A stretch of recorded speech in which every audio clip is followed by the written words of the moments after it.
Welcome to the JM Exchange podcast. Just have normal conversations with people from Cleburne, Johnson County area that are doing cool things and helping people out. I just wanted to say thank you to a few people that have helped me bring this together and make this happen. Number one, I want to thank God. I can't do this without him.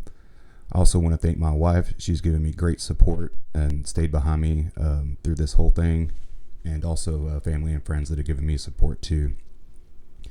Want to give a thank you to Blake Jones Agency for allowing me to set up my studio. I want to thank Carson Luce for graphic design. I want to thank Jerry Lair with bjjloan.com. Reach out to him for any of your residential loan needs. John Bendes, and also the guests that come on and share their stories. Hope you enjoy the conversation. Thanks, y'all. All right, we're rolling. Brett Luce, how you doing, man? I'm doing well. Thank you for having me. You bet, dude. Glad to have you here. It's great to be here. So go ahead and introduce yourself, and tell everybody where you were born and raised, and how you got to this seat right here. I want to hear the whole thing. Okay, right on. My name is Brett Luce. I was born in Johnson County, Texas, in 1997. I grew up here in Cleburne. I went to Joshua High School. In high school, I was in the marching band. I also was in my own punk band with a couple of guys, and that was a great time. I miss those days. I miss playing live music.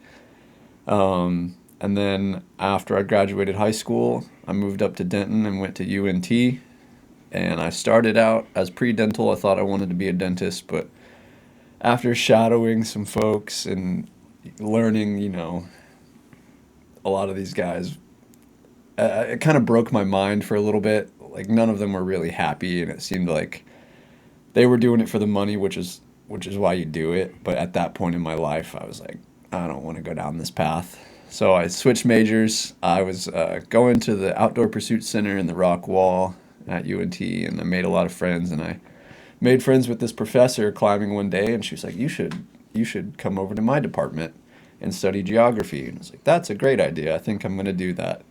And she hired me to work in her lab. She was studying how the oak trees around the city capture carbon from the air and rainfall.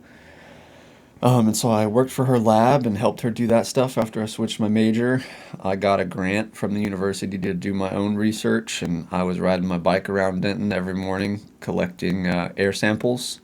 I strapped a air quality monitor to my back, and I rode common routes around the school and measured cyclist exposure to PM 2.5. It's like a small particulate matter, and that was really cool. And I got to write some papers and go present it at some conferences and won some awards. I graduated, but I didn't want to jump straight into whatever was next. So when you graduate earlier on time at UNT, they refund you, I think it was like $3,000. So I took that money, and I went off and hiked the Appalachian Trail. Spent 4 months walking from Georgia to Maine. I read a book that had inspired me to do that, and I had gotten really into the outdoors while I was in school. Fell in love with the Texas outdoors, so we were driving down to Austin, going to Reimer's Ranch and climbing, going up to Oklahoma, hiking, going out to Big Bend and backpacking. We made a couple trips to Arkansas and Colorado. So that's kind of how I fell in love with it. And then the Appalachian Trail was like the peak, like outdoor backpacking experience. And that was a great time. I did that in 2019. Came back for a little bit. Didn't really know if I wanted to stay in Texas. I wanted to continue traveling. And I had a buddy whose family owned a house up in Roslyn, Washington, which is on the western side of Snoqualmie Pass. And he was like, I'm going to move up there for the winter, and I want to learn how to ski and move in the mountains. And you should come with me. I was like, well, that sounds like a pretty good idea to me. So we got jobs at Snoqualmie Pass Ski Resort. And I had never skied before. I had never seen real snow before. But they hired me as a ski instructor. So I learned really quick.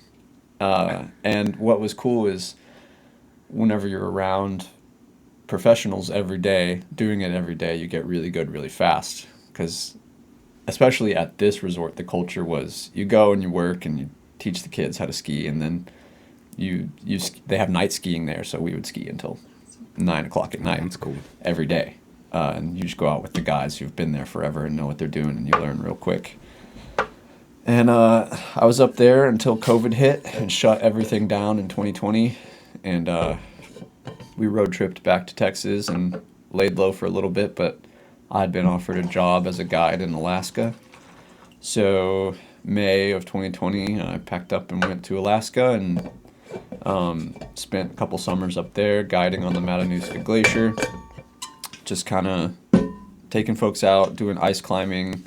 And while I was there, I helped the company start a helicopter access luxury camping side of the business, where we built a glamp camp out in the backcountry on the ice, and we would fly clients out for a night at a time, and I would live out there for 7 to 10 days at once and take clients off the heli, cook for them, guide them, send them on their way, and clean camp and make sure the glacier didn't destroy it, because it's ever changing and things melt and things move, and so it was my job to upkeep the camp.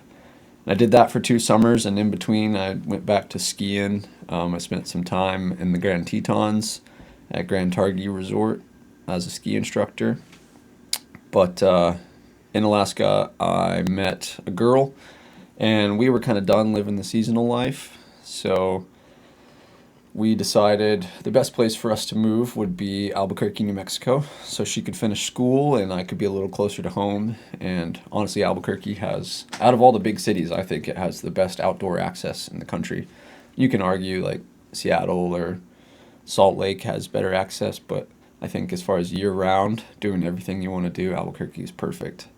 It's got 360 days of sun year-round. Yeah. You can mountain bike, there's river sports, there's skiing. It's perfect. So I've spent the past 5 years in Albuquerque.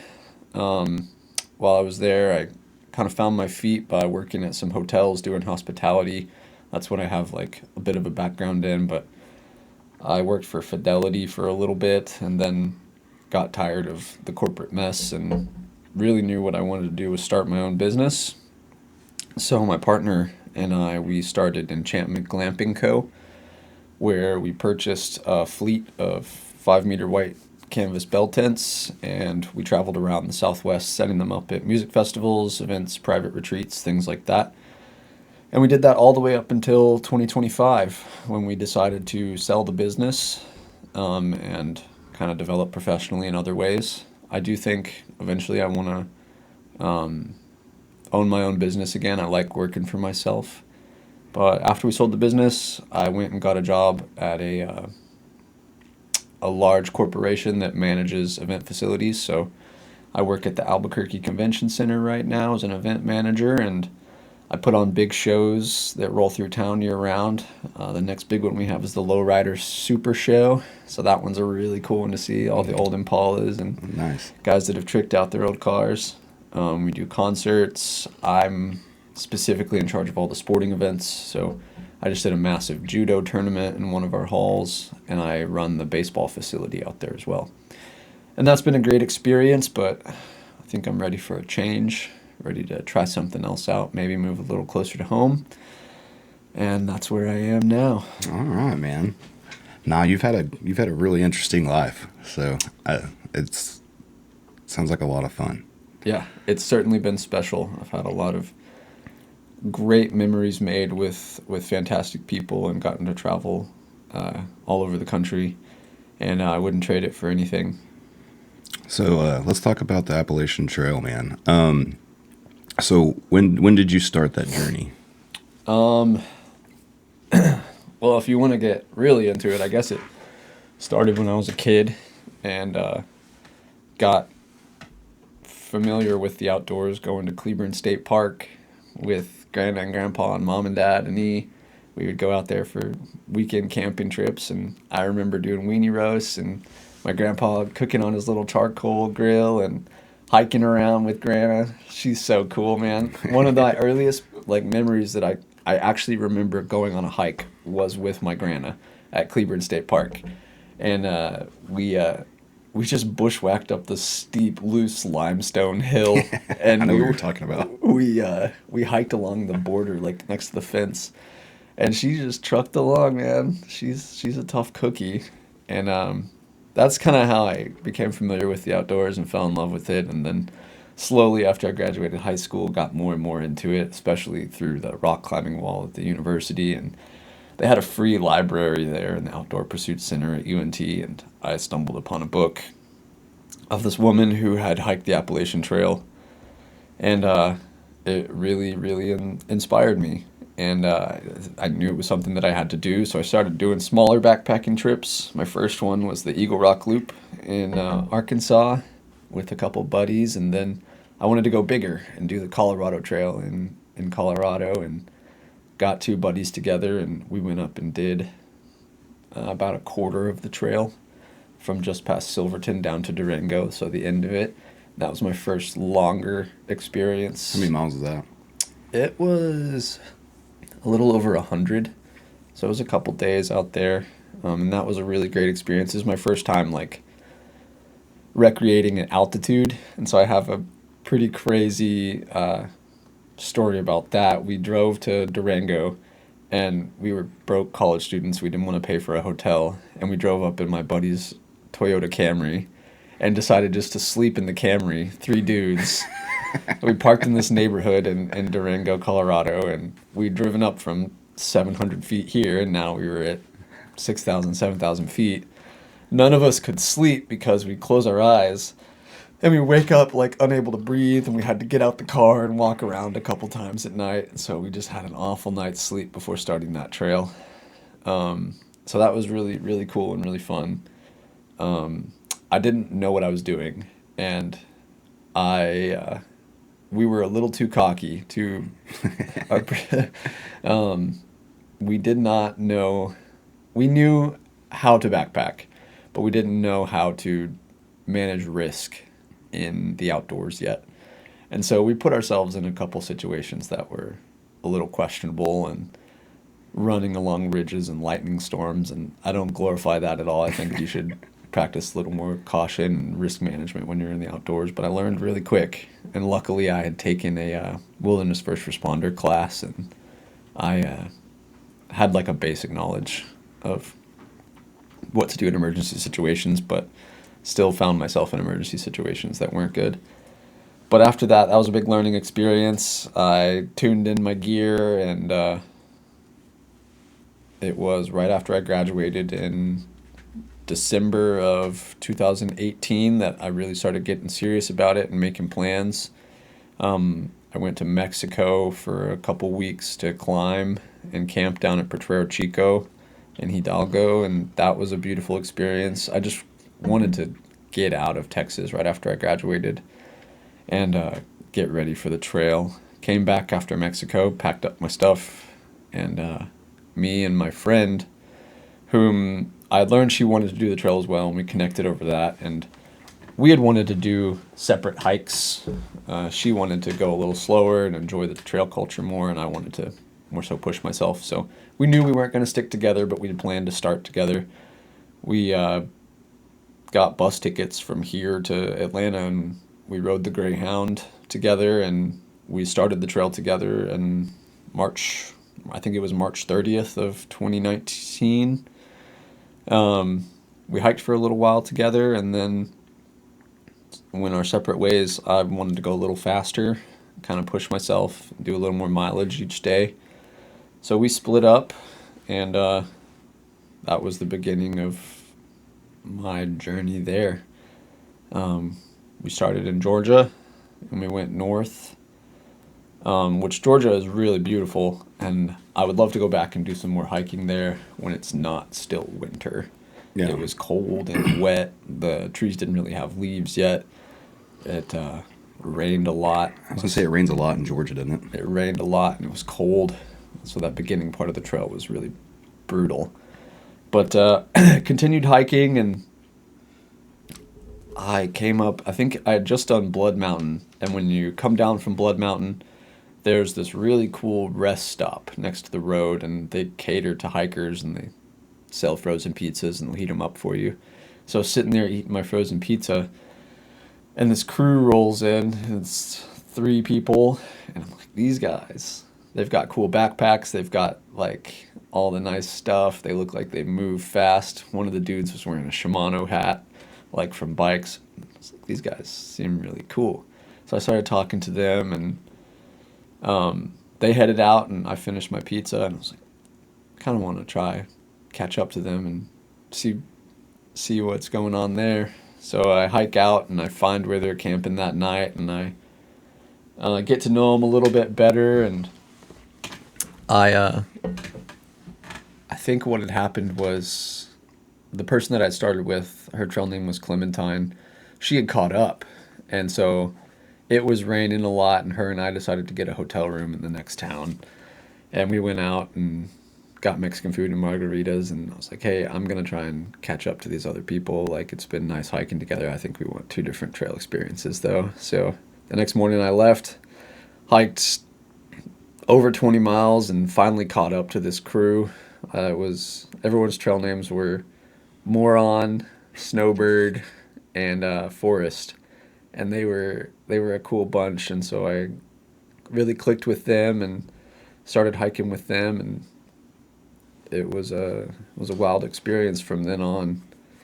We went through 12 states: Georgia, Tennessee, North Carolina, Virginia, West Virginia, Pennsylvania, New Jersey, New York, Vermont, New Hampshire, Maine. And it was an incredible experience. It had its ups and downs. There was a lot of downs, a lot of ups. I got really sick one night on the trail, and was running from my tent through the bushes to the outhouse at this shelter all night. And I got super sick, and I remember the next day I did over 20 miles with nothing in my stomach, and that was a brutal day. But the trail culture along the AT is amazing. You meet a lot of really wonderful people. Everyone in those trail towns wants to help the hikers out, and they cook for you. There's trail angels at all the road crossings handing out sodas and hot dogs, and the towns celebrate you, and it's really fun. And that's why I chose the Appalachian Trail over the Pacific Crest or the Continental Divide, which may seem a little more rugged, a little more like beautiful, and however you want to define that. But the Appalachian Mountains are ancient. They were formed whenever, the North American plate was still connected to Africa and Europe. They were formed at the same time as the mountains in, I think, like Morocco and the mountains in like Ireland.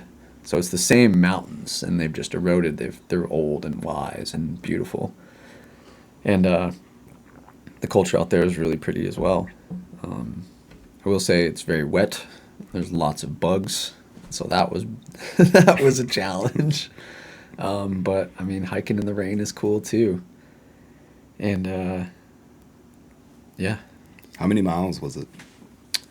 I think it changes every year because they reroute sections of trail and they build new sections to maintain it. But I think my year it was 2,193, something like that. Man, that's booking it to do that in like 4 months. Yeah. How many pairs of shoes did you go through? 4. I could have done it in less, though. A lot of people switch out their shoes quite frequently, but I was on a shoestring budget, and I got rid of my first 2 pairs of shoes long before I should have, because my last pair were basically flip-flops by the time I finished, and they were fine. They would still work great. I will say my last pair of shoes was my worst pair. I decided to switch it up. I had been using a specific model of the Ultra shoes. I think it was the Lone Peaks, and then my last pair I switched to the Superiors. And it's definitely not the shoe's fault. It was Maine as a whole. All the rocks would sweat and were wet. And there was one day after I got my last pair of shoes where I slipped on rocks and fell on my butt probably 6 or 7 times in one day. And I was so mad and angry because I kept falling and busting my ass. Yeah, so I went through 4 pairs of shoes. I did wear the same shirt though from start to finish. And by the time I finished, the back was basically see through. I don't know how it was still a shirt. Was it that wool one? No, it was like a Magellan fishing shirt that Oh, like buttoned okay. up. Wore the same pair of shorts. I realized that while rain jackets are nice hiking in the rain, rain pants are just a sauna. So I'd rather just wear my shorts and get wet and then hike Yeah. hard all day, keep my body temp up, and then set up my tent and get warm in the evening. You find certain things that work for you. Another thing that was really strange was at that point in my life I was still a vegetarian. So my meals on the trail just consisted of like Knorr rice and pasta sides with some like cheese crackers crumbled up in them. That's how I would eat in the evenings, and every day I would start my day with cold oatmeal, so the Quaker instant oats with just cold water in it, and we ate these things that we called 710s, were the tasty cake frosted honey buns, the big ones. They had 710 calories in them. So I'd do 2 packets of oatmeal and one of those to start my day.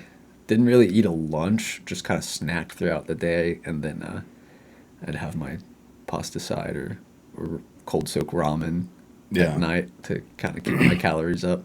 But I lost over 20 pounds on the trail, and by the end I just looked emaciated. Yeah. It was. I remember when you came back, you looked really skinny. I was so skinny, man. I could have blown away in a storm.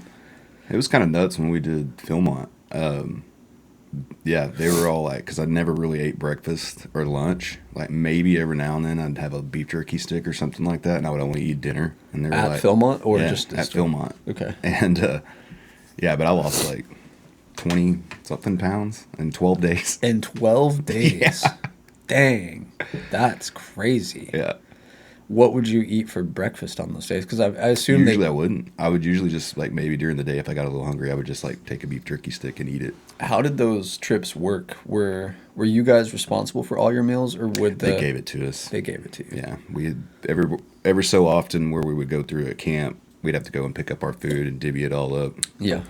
And I would trade a lot, like the stingers and all that stuff that they give you, the real sugary stuff. Yeah. I would trade it for beef jerky.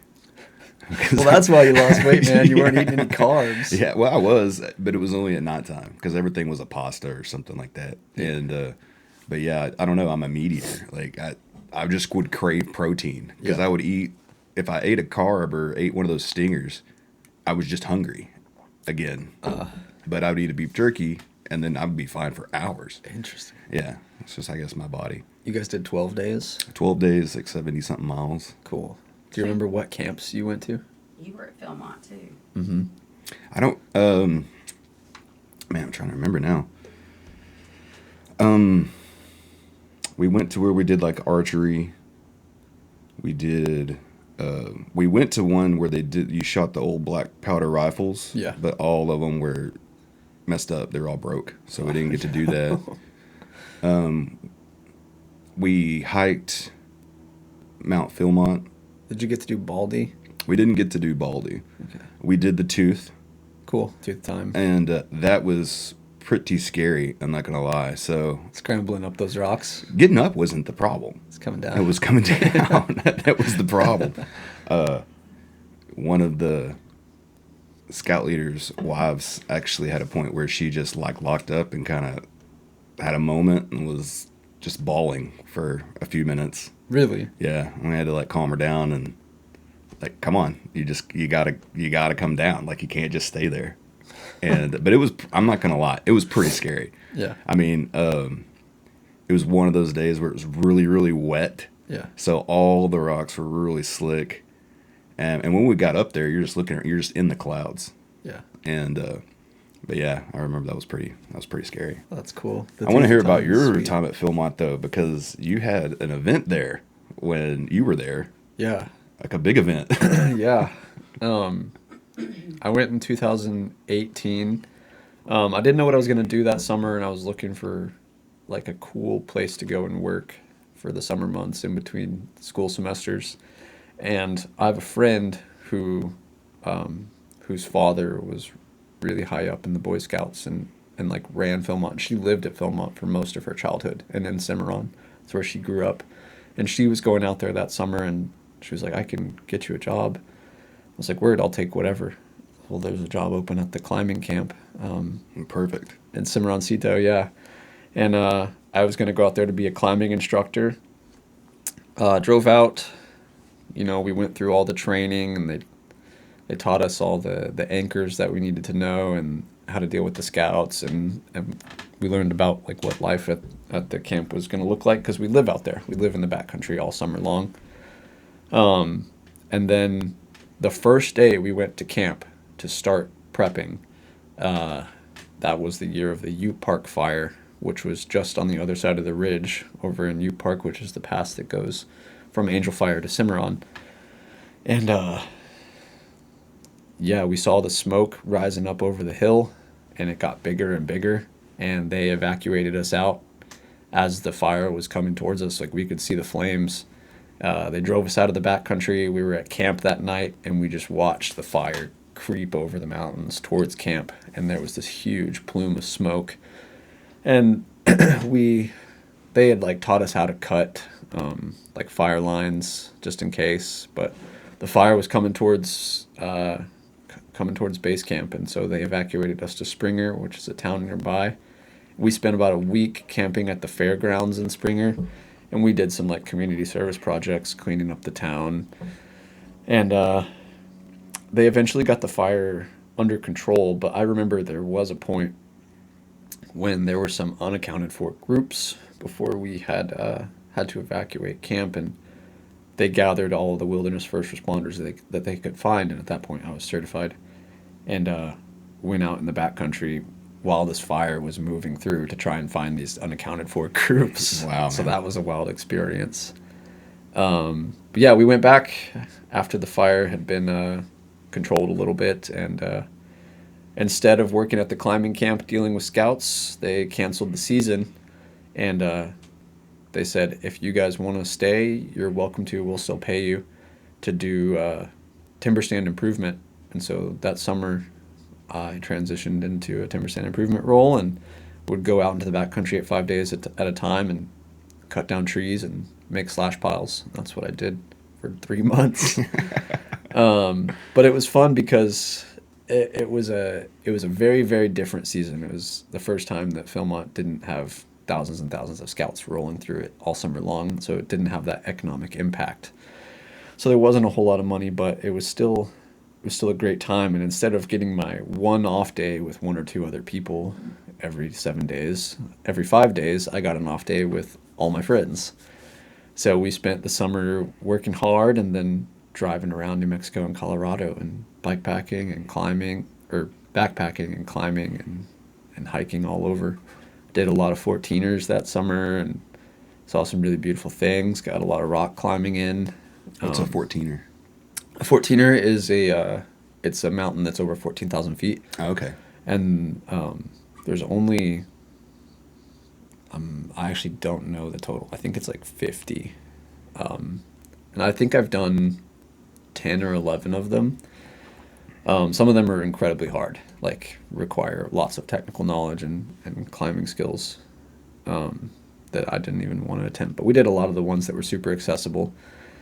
And we had a great time, man. There was this bar in Cimarron that recently closed down. It was called the James. It was also a hotel. It was supposed to be a haunted hotel. Did you guys go to the James? It was closed. We were going to go there and eat. Yeah. And it was closed when we were going to leave that day. So we went to a gas station, bought a 6-pack, and me and one of the Scoutmasters shared a 6-pack, and we went to this pizza place, dude. It was literally a trailer, like Sick. that you live in. We walked up to this window, ordered a pizza, went and sat in the yard on like floppy furniture. Cimarron's fun. Me and him, yeah, we drank that 6-pack and ate pizza, and it was like, it was so awesome because everybody was so hungry. Everybody ordered their own like great big large pizza, and there was nothing left. I mean, it was the best pizza I'd ever had. I'm sure it wasn't all that great, but I mean, when you look at it, you're just like, is this place okay? But there was like 10 people there ordering pizza. It was nuts. Yeah, that's cool. That's cool. But you did some other climb. You mentioned you went to Mexico and climbed, right? Yeah. Which mountain was that? So if you go down to Monterrey, just west of Monterrey, there is this park called Potrero Chico, and it's kind of the sport climbing mecca of North America. Well, I guess if you exclude Canada. But basically, sport climbing is there's traditional and there's sport and there's aid. Aid is where there's nothing in the wall and you're using hooks and placing pitons in the wall to help get you to the top. Similar to trad climbing or traditional, where you're placing items in the wall as your protection as you're going up. There's no bolts. You're placing your own protection. Sport climbing is a route that has been bolted. So as you climb, there's a bolt in the wall and you hook into that as you go. And there's just tons of beautiful climbing on these limestone cliffs in Potrero Chico, and climbers from around the world travel there.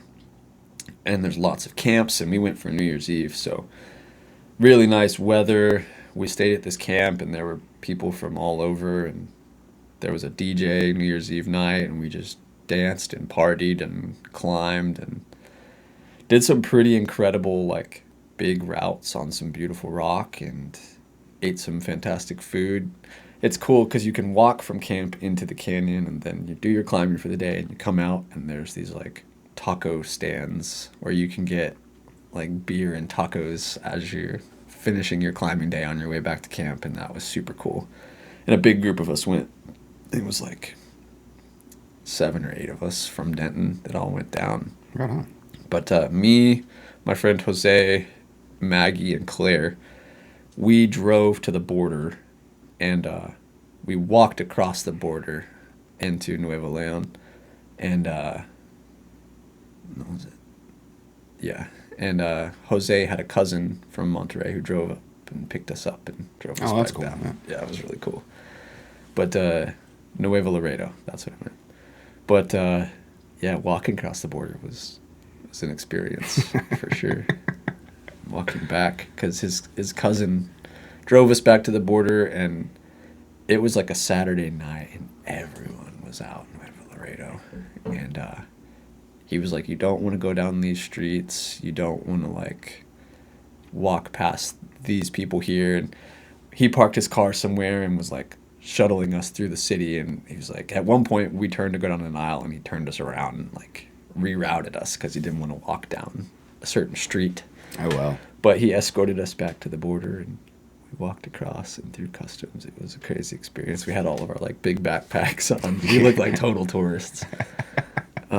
But that was a super fun experience. I bet it was. Yeah, and it was cool because I was minoring in Spanish, or I had just actually gotten my minor in Spanish because I just graduated. So that was a fun chance to get to practice. Practice it, yeah. Yeah. That's fun, man.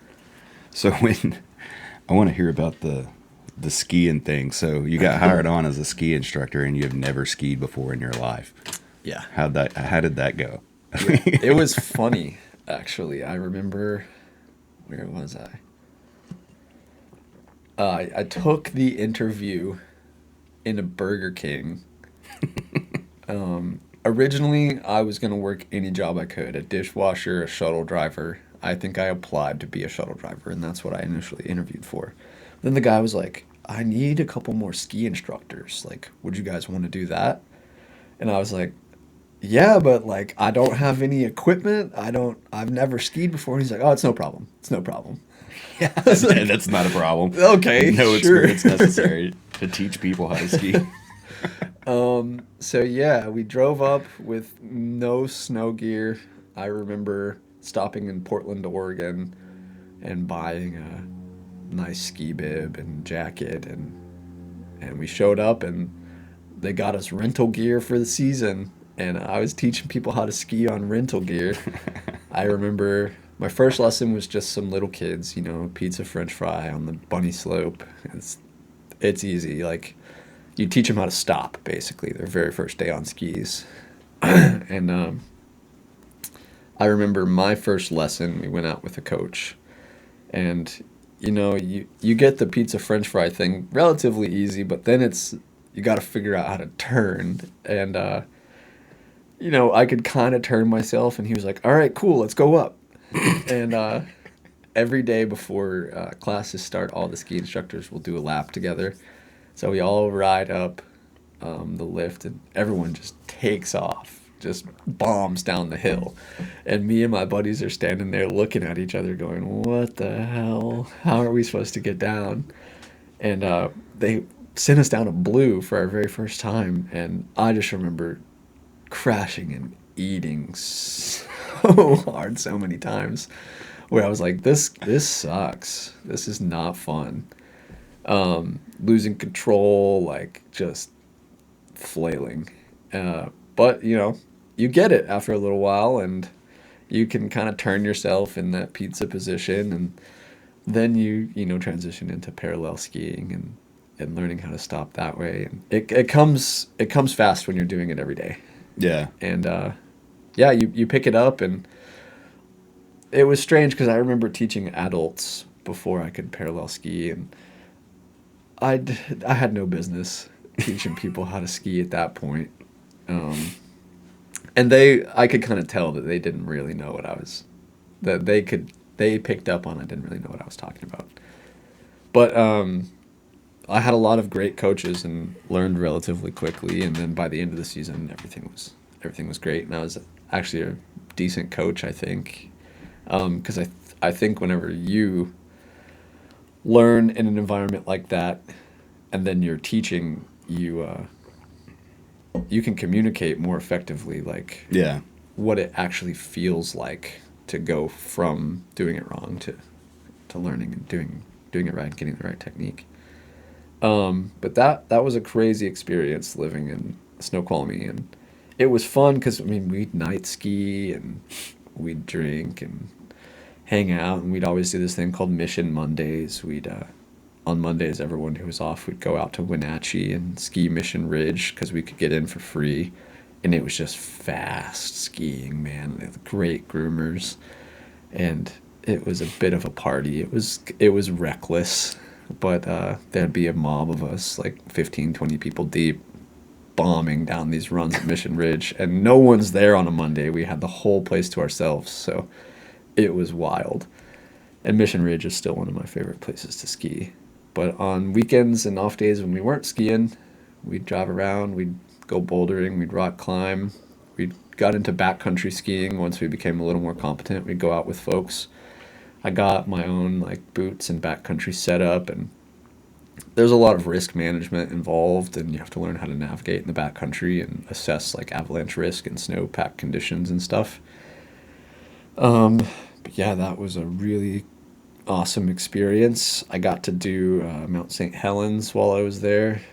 That was a wild day. That was my first experience with an avalanche. The guys that I went out with, I shouldn't have trusted them as much as I did because I was still a beginner. Mm-hmm. And I trusted that they knew what they were doing, and I just don't think they really knew how to read the terrain as well as they should have. And so we got ourselves in a sticky situation on a wind-loaded slope and triggered a big avalanche while we were skiing, and it was coming right down at me, and I basically had to run away from an avalanche. Oh, wow. Yeah, so not a situation I'm too proud of, but I learned a lot from it, and I learned about wind-loaded slopes that day. But yeah, as we progressed, we got better at reading the terrain and being more conscious of our surroundings and assessing risk. And then by the next winter, whenever we were in Grand Targhee and the Tetons, I was with the folks from Alaska at that point because that's where they wintered, and they knew a lot. One of the big things in Alaska is risk management and thinking about risk versus consequence and reading hazards of the terrain, and I trust any one of those people with my life. So we went out into the Teton backcountry quite a bit, and I learned a lot while I was there and got to ski some really cool, exciting things. And just skiing in the Tetons is incredible too.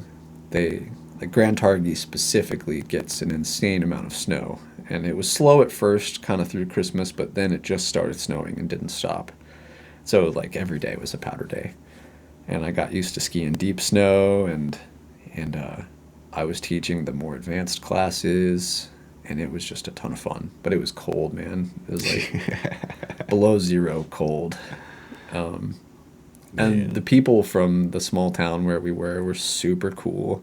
Driggs, Idaho. It's kind of blown up now. I think a lot of people have realized that it's cheaper than Jackson, so they started coming over the mountain pass to Driggs and Victor, and it got a little expensive to be there, but still, it's a beautiful town. Yeah. Beautiful people. And on days we weren't skiing there, we were still rock climbing. There were sand dunes, but I think we skied as much as we could that year because we knew how special it was. Yeah. But that was a lot of fun, man. It was a lot of fun. I know when we took our trip to Red River, and you taught us to ski there. Yeah, you taught us the French fry and the pizza, and I did totally fine on the kids slope. And when we went to the bunny slope, it was still the bunny slope, right? That we went to. Yeah, we went up the green chairlift, and that's when it all went downhill. But literally. But you get moving fast pretty quick. Yeah, it's like, it gets away from you, and I try to turn, and then I'd be like, oh Jesus, I just kept turning. Yeah, I think we sent my partner at the time. We sent her with E and Carson, and then I went with you and Cash, and I remember having to like chase you down and he like tackled me, tackle you, so you wouldn't run over a kid. Yeah. That's what I just learned. I just hit the ground. Like I was like, I'll just hit the ground. That was really cool, though. I'm super proud of you guys for coming up and trying it. And I was in pretty good shape then. So my legs were like jello. Oh yeah. At the end of that day, I was just like, trying to walk to stuff. It was crazy how fast Cash picked up on it. Oh my God, he was so good. He Dude. went down the big hill with y'all. Yeah, he went down that Black Diamond the very first time he ever put skis on. We took him all the way up to the top and skied to the bottom with him, and he did fantastic. You came down backwards, right? Yeah, I was skiing in front of him. He did really well. Yeah, he picked up on that super quick. Yeah, he was talented. I think he should do it again. But that was a great experience. I had a ton of fun. That was so much fun. Yeah. What else did we do on that trip? Let's see. I know we went to that place in Santa Fe where you take that big tram up or whatever that's on that cable. Yeah. Yeah. Oh, yeah, from Albuquerque. Yeah. That's in Albuquerque. We went to Madras. Madrid? Yeah. Yeah, where Wild Hogs was filmed. Yeah. We went. Yeah, we went there. Yeah, it's basically like a gigantic souvenir shop. That whole town is lots now. of T-shirts. Yeah, lots and lots of T-shirts. We ate there. We went to the Breaking Bad house. We went to the Breaking Bad house. Yeah. I remember I took Cash and his friend to the Breaking Bad house, and the owner just comes out and yells at you. Yeah, they had a sign that said, "Take your pictures from across the street and leave us alone. Don't throw pizzas. Don't throw pizza on the roof." Yeah, don't throw We're gonna pizzas. Cash wanted a photo of the Breaking Bad house. Yeah, and we she came did. out yelling at us. We just took the picture from across the street with us in it, and I didn't recognize it, to be honest. When we pulled up, I was like, "This is it." I was There was like, a fence around "Yeah, it. they had a 10-foot fence around the thing." I mean, people probably were throwing pizzas on her roof. I just think there's a missed opportunity. They should have done an Right. Airbnb Breaking Bad. Yeah. And stay in Well- the Breaking Bad house. Don't live in that house. Right? Like, don't. What do you think's gonna happen? No the biggest joke. TV show of all time. Right? Yeah. It's kind of crazy because the show ends and he goes back to the house. There's that big 10-foot fence that's around the entire. That's what's there. Huh. But I mean, it was a nicer fence. But it was like that's kind of weird. And they changed all the color schemes on it. But yeah, that was. What else did we do on that trip? I remember we went on a hike when you guys first showed up. We went up the canyon there in town. Yep. That was cool. There was a bunch of snow on the ground. That was beautiful. That was fun. Because I know we were only there for a few days. We weren't there for very long. That was a good trip, though. It was fun. Glad you was guys came fun. out. Yeah. Albuquerque's cool, man. That was a drive. Oof. Yeah. I've gotten used to it. It's a straight shot. I think it's like 6 turns. That's crazy. Yeah. Yeah. To get from my apartment to... So when we went on our honeymoon to Angel Fire and we left New Braunfels, So we wanted to go through, Roswell, Yeah. right? To go through the alien town or whatever. Yeah. Of course. So we went this longer way. So it was like an 18-hour drive the way we went. We didn't realize like everything shuts down at like 8 o'clock in New Mexico. And I didn't know that. I mean, I thought it was like Texas, everything's open till around 10 or something like that. So we're driving through Roswell and it's like 8:30 at night. And it is just dark. Everything is shut down. Yeah. And I was like, whoa, that's wild. So we ended up coming back through when we left. And it was all right. I mean, It's Ribs. yeah, we went and had ribs at a barbecue restaurant there. Even in Albuquerque, if you want to go and you say you need something after 8:39, you're out of luck. Yeah, it's all just- the grocery stores closed, all the restaurants are closed. Yeah, it's crazy. You have to go downtown to a bar and get bar food. Yeah, hey, but it was fun though that when we first went into New Mexico, I stopped to fuel up, and Emily comes out and she was like, "They sell liquor in there." I got. She just comes out with like a handful of shooters. It's wild. You can get you can buy a bottle of liquor at Walgreens. I know It's it's crazy. it's definitely different when you grow up in Texas. Yeah, it's wild. We grew up in a dry county. Yeah, I had to drive over out of town to get beer. So now let's talk about your Alaska stuff, because you did 2 summers there, right? Yeah. So did you stay up in that area the whole? I'm trying to remember, or did you come back home? That was when I saw it summer in Alaska, and then I came back down to the Tetons for the winter. Okay, yeah. 2020, the world was in ruins. COVID just hit, and you weren't supposed to be traveling. And our boss, he was like, "I don't know if we're gonna get any business this summer, but you guys can still come up, and we'll put you to work." I made $500 a month, but you live on site. You live in a tent. You just got to pay for your own food. Everything else is there that you need. So I wasn't making anything, and there was no business at the beginning. So originally we were just going out on the ice. My boss there, Don Ray, he's an incredible person. His life's work is to just make people capable humans. So he invests a lot of time and energy into not only training us how to be capable in the outdoors and on the ice, but we learned about business and we learned about money. It really instilled in me the importance of going through life and feeling like you can do anything because you can. You just have to work hard at it and learn. And I learned so much, and we spent the first part of that season just training. And it was really different because normally when you start up there, you jump right into, you get your training done and then you start leading trips. But we were kind of a special crew where we got extra training and we got to spend more personal time out on the ice doing badass stuff, like going down in holes on the glacier and being inside the ice in this big cavern, and you're inside this massive 22-mile glacier that's moving and creaking and groaning around you, and there's water running through it, and it was a crazy time. But also just navigating the Alaskan backcountry is its own beast itself. You got grizzly bears and you got moose, and there's snow still throughout the summer, and it's very rugged terrain, and you are out there and there's zero room for error. And so learning how to responsibly and carefully move through those environments was super important. And he understands that. A lot of people who haven't been in situations like that before, it really in the backcountry, you get a lot of young kids out there who are ambitious and just want to go do Cindy things. You have to teach them how to be responsible, and he is aware of that. And he did a great job of making sure we all came out competent human beings. And so I went up there in 2020, got some extensive training, and then the season kind of picked up when people were able to travel again. So I made some money guiding. You make a lot of money off of tips from your trips. Gotcha. As your first year, you're just an intern, so you mainly lead what they call the Icefall Trek, which is just a 4-hour trip, and you do 2 of those a day, where you just take folks onto the toe of the glacier. You walk them around, you see the ice fall, you get to see the terminal lake, and you teach them about the ice and about the landscape.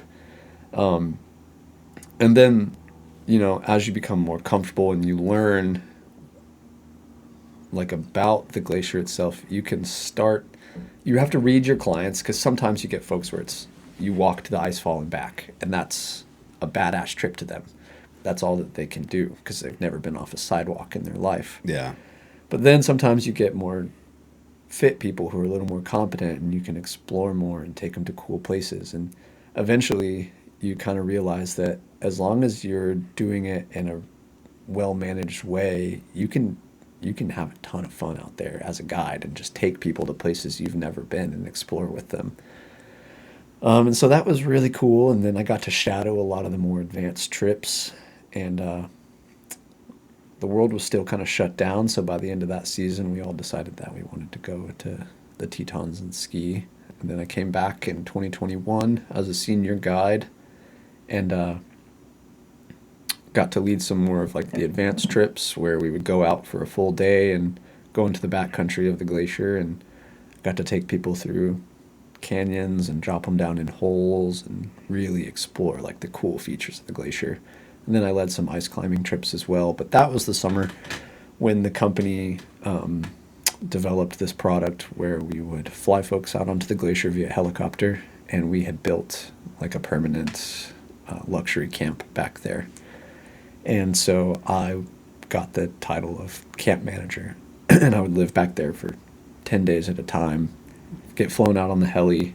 All our food gets dropped out there, and I'm in charge of taking folks off the heli, keeping them safe in camp, managing the camp, cooking for them, kind of being their nightly entertainment. And that was really cool because some days we wouldn't have clients out there, and it would be just like a day to upkeep the camp. And so I get to spend 24 hours alone on a glacier, and get to sleep out there. And the clients got to sleep in these nice bell tents with raised beds that were like memory foam, and they had all these blankets. It was really nice. It was a cool experience for them, but I slept right on the ice in my tent. And I remember one time I forgot my sleeping bag, and so I forgot my pad too. So I took a bunch of tarps, made a little nest in my tent, and just curled up in these like plastic tarps for a that couple was nights. miserable. You know, at that point, I was so used to sleeping on the ground that it was fine. I just figured it'd be cold. It was cold. Yeah. It was cold. Like, But I had Jesus. layers. I was in my pants and my nice jacket. But that was really cool. Got to meet a lot of really interesting people. There was one guy who was super into scotch, and he wanted to drink his nice fancy scotch on the glacier. So him and his buddy came out, and we sat around the campfire, and he let me try all of his expensive scotch out there. And, you know, I'm slinging drinks out there as well. I'm the bartender and the chef, and I got to make some interesting dishes for folks. And it was a really cool experience because another side of the business is Alpenglow glamping. And so half of the property is for guides, and then there's the client side where, you know, you check in, you get them your gear and stuff, and then a lot of people will choose to stay at the glamping resort there, which we all ran. And that's kind of where I discovered glamping and really thought about how I could do something. I knew that I could take that model and do something with it, and it turned out being a really cool learning experience for me and how to manage these luxury experiences and take folks into the outdoors in a way that is comfortable for them. Because everyone deserves to go outside and enjoy it however they feel is comfortable for themselves. So, yeah, after 2021 and I moved to Albuquerque, I started my own business, Enchantment Glamping Co. We started out with one tent. We just wanted to see if it would work. We wanted to do like backyard glamp outs for like birthday parties and stuff, and then occasionally take folks, like if they wanted to rent it and go out to a campground in the mountains, we had set it up for them. And that was working, but we both still had to work our normal jobs. Yeah. And I was like, I don't want to do both. I want to do this full time. So we went from one tent to four while we were still living in the apartment. And it just got too crowded, and we realized we needed a place to put all this stuff. So we moved into a house, and that was a nice upgrade for us. And we did a summer with 4 tents, and that's when we got into music festivals. There's a place up near Durango, near the border, still in New Mexico, near Aztec. and they have a couple festivals a year. So we had a contract with them to do the glamping at their festivals, and it worked great with 4 tents, but it still wasn't bringing in as much revenue as we would have liked, and so we just kept scaling upwards, and we went from 4 to 30, which was a big jump, and we kept all the stuff in our house to save costs, and living with your business inventory is not fun. But yeah, the next 2 summers we did 30 tent glamping experiences, and it was a massive project, and we saved money however we could, and we were running the sales and marketing, and I was running all the operations and setting up and hiring the crews and running the hospitality at these events. It was a lot. Whenever you're on for like a week straight, and then 24/7. I remember one night at this festival, it was raining all night, and the generators that the festival had provided us kept cutting out because of the rain. So people couldn't charge their phones in their tents, which is something that we promise electricity, and we have fans, and you can charge your phone in your tent because that's a part of the experience. And I just remember waking up 10 or 12 times throughout the night to go turn these generators on in the rain, and trying to keep these people happy. And we do coffee and tea in the mornings, and you're just always on. Yeah. But it was cool. You get to live outside. And then the folks that we met, and some of the people that we hired off of Craigslist to come build our tents were really cool. I mean, we made some really great friends, and they would come back and help us out at each of the festivals, and it was a great business, and learned a lot. No one teaches you how to run a business. Yeah, it's different. There's a hard learning curve, and so we struggled a lot, but we never lost money on it. Our boss from Alaska gave us a couple loans, and we were always able to pay him back, and I'm very grateful for him and his support, and he taught us a lot. And we broke even, and we were able to live off the money that we made from the business. But there came a time when we were just ready to move on. It was too hard. And I remember one summer we had because in New Mexico there's monsoon season, so it rains most days in the summer in the mountains, and our tents got soaking wet, and we had to pack them up before the next rainstorm came in. And this was my biggest mistake ever, but I left them packed a little too long, and they all got moldy. Oh. So I spent one August in Albuquerque cleaning mold out of 30 tents. That was the most brutal thing I've ever done. Some of them were trash, but we saved some, and we were able to buy some more. But yeah. Lesson learned. Lesson learned, man. Running a business is hard. And there were things that I would do differently, in ways that if we had kept the business, I would have implemented to make more money, and things that I wish I could have done. Mm-hmm. But, learned a lot, and I can take it with me, and when I start the next one, Yeah. I'll know. What all y'all have in the tents? Like, what all y'all provide? So it was a 5-meter bell tent, and so you could book it with 1 or 2 queen-size beds. And it was a rug, a nice rug. It was 2 raised memory foam beds, nightstands. We had all the lighting in there that you could need, and then if there was power available, we'd run power to all the tents. And there were fans and things like that. We had nice cotton sheets. We wanted to make it as luxurious as possible. Yeah. Because we charged a pretty penny to rent one of these things out, because it's so labor intensive. Yeah. I get it. To build these things. We wanted to make it nice for the customer, and a lot of people were super, super happy with the experience. And I compared it to a lot of other companies that had similar models, and I think that we had the best product, and that was really our differentiator. Is instead of having cots, or instead of having beds on the floor, we had 60 metal folding bed frames and a 10-inch memory foam mattress pad and nice cotton sheets and comforters and pillows. It was a really cushy experience, and folks loved it. I bet it did take a lot of space to store, Dude, all that stuff. we had a 3-bed, 2-bath house with 2 living rooms and a garage and a shed in our backyard, and 2 we had a 10-foot trailer and like a 20-something foot trailer, and it took every inch of the space. It was really the foam pads. Yeah. We had an entire bedroom, wall to wall, floor to ceiling, filled with foam pads in our house. Yeah, I was gonna say, man, just that alone, like so much space. Yeah, so much space. And at this point, I think it would have been worth it for us to have moved into an apartment, save on rent, and have a storage facility or some sort of warehouse. But I have a deep hatred in my soul for foam at this point. Just like the smell, man, makes me sick now. Moving those foam pads around was such a pain in the butt. And we eventually started offering like twin size beds. So I cut a lot of these foam pads, and then in our house there were just these little pieces of foam all over. Oh, I can imagine. Dude, Yeah.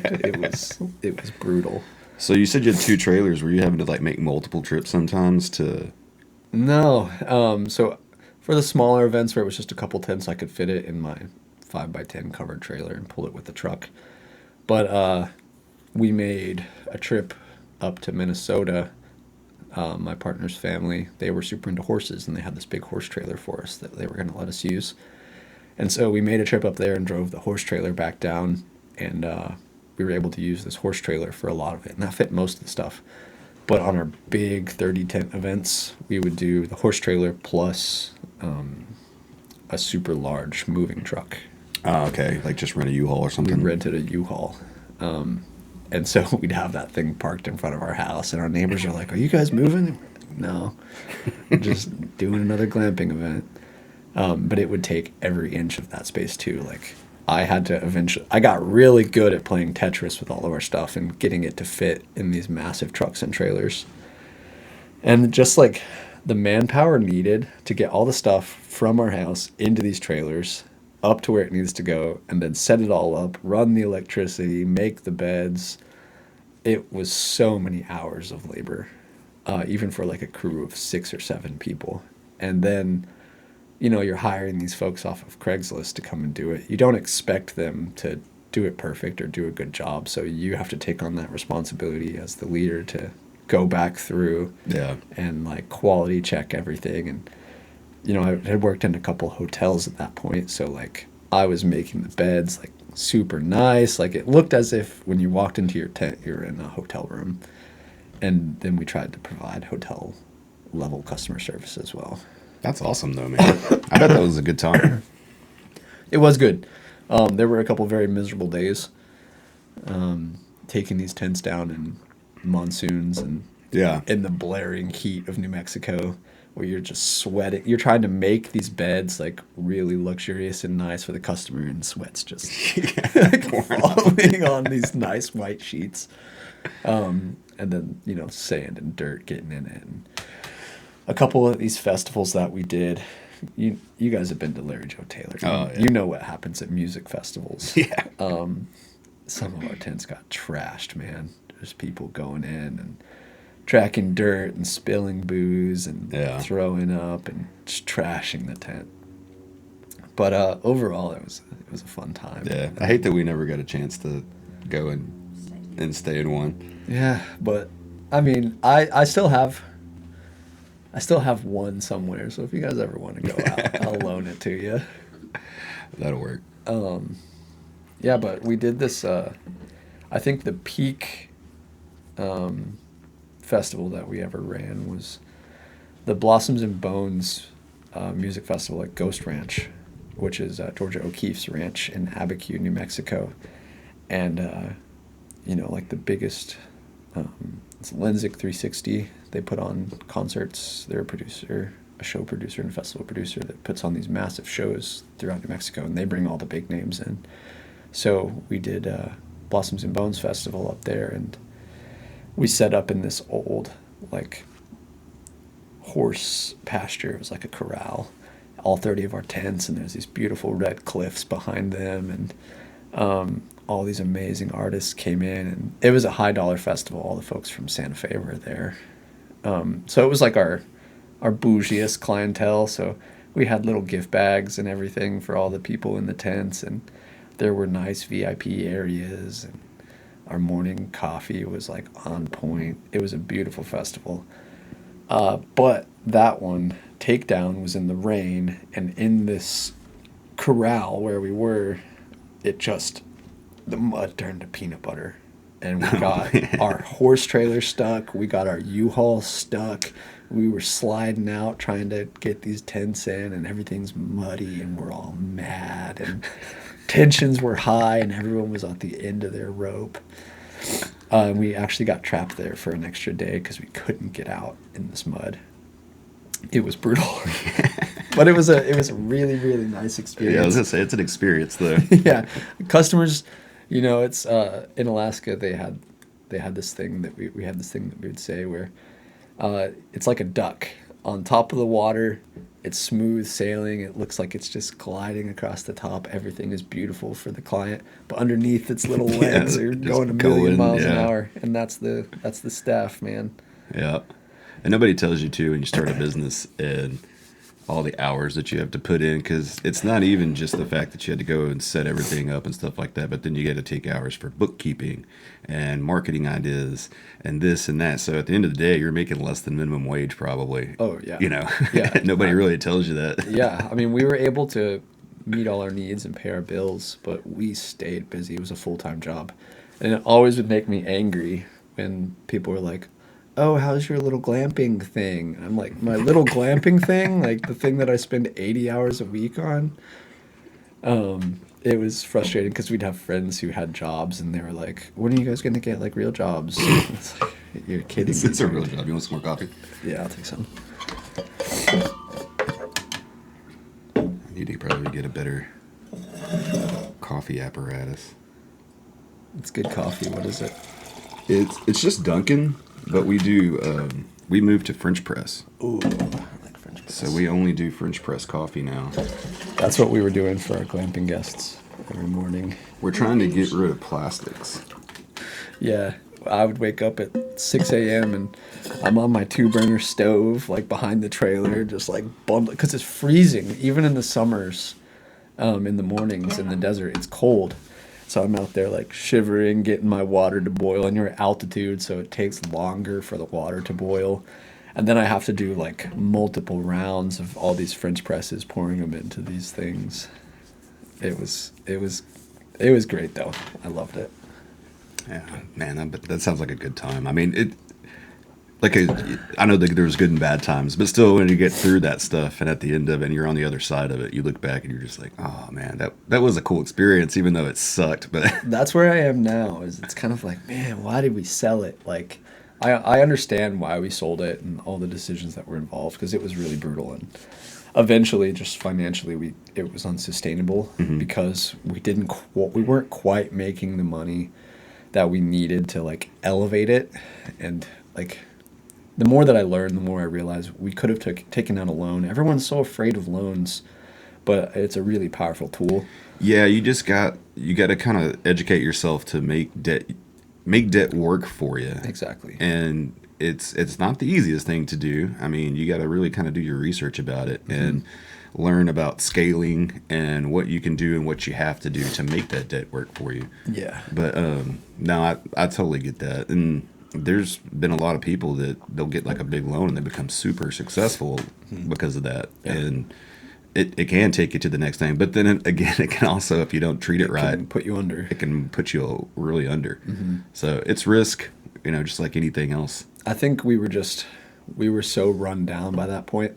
Having that extra injection of cash would have taken us to the next level. But I just don't think we were quite thinking clearly at that point, and we were just ready to move on to the next burnout. Little burnout. Yeah. But I definitely see myself going back into business. My dream is to own some sort of ranch or event space I don't think I ever want to go back into glamping, but having some sort of short-term rentals. Cabins or something like that. Cabins, tiny homes. I'm super into creating spaces where folks can come together. I've always talked about wanting to hold my own music festivals, and just creating a space for people to be outside, and experience the outdoors. And the Texas Hill Country is a beautiful place for that. It's one of our favorite areas. We Yeah. love going down to Green, man. Yeah. So beautiful down there. It's so pretty, man. That's where you married us. Mhm. Yeah. Yeah, no, that was Yeah, you did. Yeah, you married us. That's another thing. Yeah. It's like- so another checkbox there. Reverend Luce over here. that was a fun time. I really enjoyed it down there. That was awesome.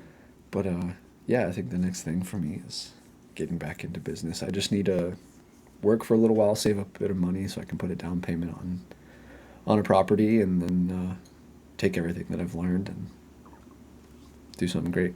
Yeah, that's awesome, man. I should have asked about this earlier before, so it would kind of go in chronological order. Tell me about your band. Yeah. Oh yeah. I was trying to find a T-shirt. I thought Emily had one still, but I couldn't find it in our stuff. So. Well, it's Cassius. It's about this. I was thinking to myself, it's probably too small for me. It would have been a little awkward. In elementary school. Wearing like a crop top, you know. In 6th grade, you can join the band in elementary school. And originally I had started playing saxophone, and I hated it. I could not figure out how to make the saxophone make a pretty noise. It just sounded awful. I was like, this sucks. So I moved to percussion, and I started playing drums. And I remember that year also, for the talent show, me and a couple of the other kids, we put together a band, and one of the dads had a whole bunch of sound equipment and instruments for us, and we played I Love Rock and Roll by Joan Jett at the talent show, and our parents got us all dressed up in like 80s punk attire.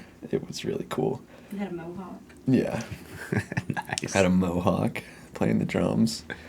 And then in 7th grade and 8th grade, you can continue with band, and I really fell in love with it there. And in 8th grade, the high schoolers come down, and you get excited about drumline and marching band, and drumline was kind of my life in high school, and that's where you really hone in your skills and you become a lot more technically proficient, and fell in love with the drums, and was always really into music. I would say mostly thanks to Emily, because she was kind of my musical guide when I was younger, and I had a whole book of her CDs that we'd always listen to. I remember for a while there I was obsessed with collecting Green Day CDs and getting their whole discography, so I remember driving up to the music stores in Fort Worth and trying to find the missing CDs to my collection and listening to them in the car on the way back home. So I was really inspired by a lot of the early pop punk and Yeah. punk bands and stuff. And so freshman year of high school, I was hanging out with this guy named Seth, and we were skateboarding a lot at the church around the corner from our house, just kind of being vagrants and like loitering and damaging property. Doing stuff that kids do. Doing stuff that kids do, man. And he was like, I have this buddy, David, who's a really good guitar player and singer. Like, we should start a band. You play drums and I'll play bass. I was like, that sounds fun. Which David are we talking about? And he was like, David Eller. And I was like, why does that name sound familiar? He sat behind me in 8th grade reading class, and I love David to death, but he was a troublemaker in school. And he sat behind me, and he was just such a little shithead in class, dude. He was dating this girl in class, and they would get in these yelling matches in class, and he would just throw things, and like he was yelling at the teacher, and I was like, I'm kind of scared of this guy. I don't know if I like this guy. And so we organized a band practice, and Seth was running late, and so David shows up at my house, and it's just me and David sitting there, and we became best friends almost instantly. I was so scared of this guy. It was just me and him alone in my house, and he's like, do you just want to jam while we're waiting for Seth? So we start playing, and we click, and like for being 14-year-olds, we were pretty good. It sounded really good, and we were covering Green Day songs and Blink-182 songs, and we were like, let's do this, man. And so we went through a couple of bass players. We couldn't find the right one because everyone wants to be in a band, but no one really knows how to play an instrument well enough to be in a band. And so one of the guys from Drumline, Quentin, he started playing bass for us, and it really stuck. And we put out a couple of EPs. I remember we went up to record our music in Denton at this guy's house, and my parents were all scared. They were like, you're going to get scammed. Like, you have to be careful with just giving people your money. Like, you don't know this guy. You're just going to some rando's house. And they drove us up there, and we went in this dude's house, and we recorded all our music. And he's like, how old are you guys? Like, oh, we're 15. Our parents drove us. He's like, you guys are the best 15-year-olds I've ever hung out with. And yeah, he produced all of our music the entire time we were in a band, and he did a really great job. And yeah, I think, you know, we had